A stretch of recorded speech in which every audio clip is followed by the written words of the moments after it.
back everybody to another What's the Big Idea? Last time I made the statement that there's nobody like Jesus, and really that's all I did. I just made that statement. But for today and perhaps the next few What's the Big Ideas, I want to show some reasons why there's nobody like Jesus. And I want to take some points from Peter's sermon that he gives in Acts chapter 2, where he speaks, amongst other things, about who Jesus is to the crowd there. You might remember that as Peter is giving his big message to the crowd in Jerusalem, he's just spoken about the Holy Spirit and the fact that it's a fulfillment of prophecy from Joel. And then he turns his attention to the question of who is Jesus. And Peter says in Acts chapter 2 verse 22 that this Jesus of Nazareth was attested to you by God. Now, what does that mean? Well, it means that God has given some pieces of evidence to make sense of who Jesus is. It's as if God has hung an identification tag around Jesus' neck to say, look, this is who he is. And in Peter's sermon, he suggests four things. I just want to look at one of them for today. And that is the fact that they could see who Jesus was by looking at the way that God had worked through him in his public ministry. And so in verse 22 of Acts 2, Peter says that this Jesus attested to you by God with mighty works. Jesus did things that demonstrated his power. With a word, he calmed the seas, and he cured sickness, and he cast out evil spirits. He turned water into wine. He fed thousands with nothing. He raised people from the dead. Mighty works indeed. And Peter says that Jesus also performed wonders. That is, Jesus amazed people. Wherever Jesus went, everywhere he went, he did things that left people stunned and bewildered.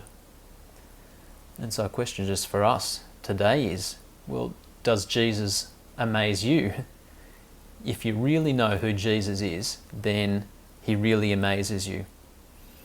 But the interesting point here is that when Peter pushes this point home on his audience, Jesus did all these things, says Peter, as you yourselves know. So Peter knew that word had spread all around the place about this fellow named Jesus. No one was disputing that Jesus had done these mighty works. I mean, how could they dispute it? Everybody knew about it. Thousands of people had seen it. That wasn't the issue, whether he'd done it or not.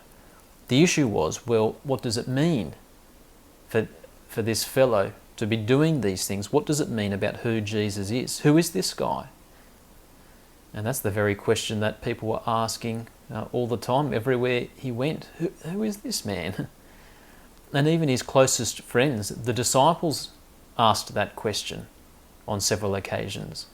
And one of them being after Jesus calmed the storm they were out to sea, and he calmed a storm with a word. And they asked, who is this guy? And it wasn't because the disciples were idiots or anything. They knew a lot. In fact, they knew a lot about God from the Old Testament. And they knew that God made everything.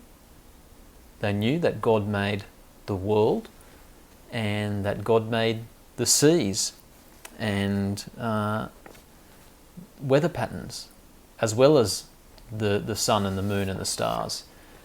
They knew that God made all these things, and therefore God could tell these things, the stars, the storms, what to do, and that only God can tell the wind when to blow or the waves when to crash. Only God can do these things. But suddenly the disciples had seen Jesus do something that only God can do.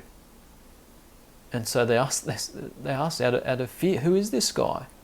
Because really I think they knew the answer to their question, that this Jesus is God.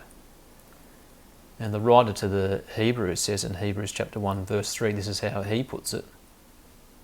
He says, speaking of Jesus, he is the radiance of the glory of God and the exact imprint of his nature, and he upholds the universe by the word of his power. Jesus is attested to us by mighty works and wonders. He upholds the universe. And if that's true, if that's what he does, well, what does that mean for us then? Well, it means a whole lot of things, of course. But it means that if Jesus is God, and he's the one who upholds the universe just with his word, it means that he is the most interesting being in the universe. But do you ever find yourself thinking that Jesus is boring, or talking about Jesus is boring? Well, when do things get boring for us? Well, things get boring for us when you think you've worked it all out, or when you've finished with it, when it's just the same thing over and over again, when it's not really relevant to your life, when you can't relate to it, when it's a period drama, when you just find something else more exciting. Well, Jesus can never be boring. I mean, you might get bored with Jesus, but that's because either you've never really known him properly in the first place, or you've forgotten about him. And it's not because you've worked him all out, and it's not because he's irrelevant to your life, and it's not because you can't relate to him, and it's not because Jesus is a period drama. It's because, and it's not because you can't find something, you can find something more exciting.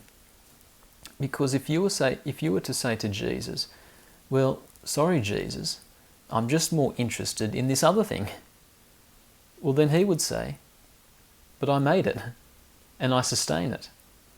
Well, I'm actually more interested in this other person or this activity.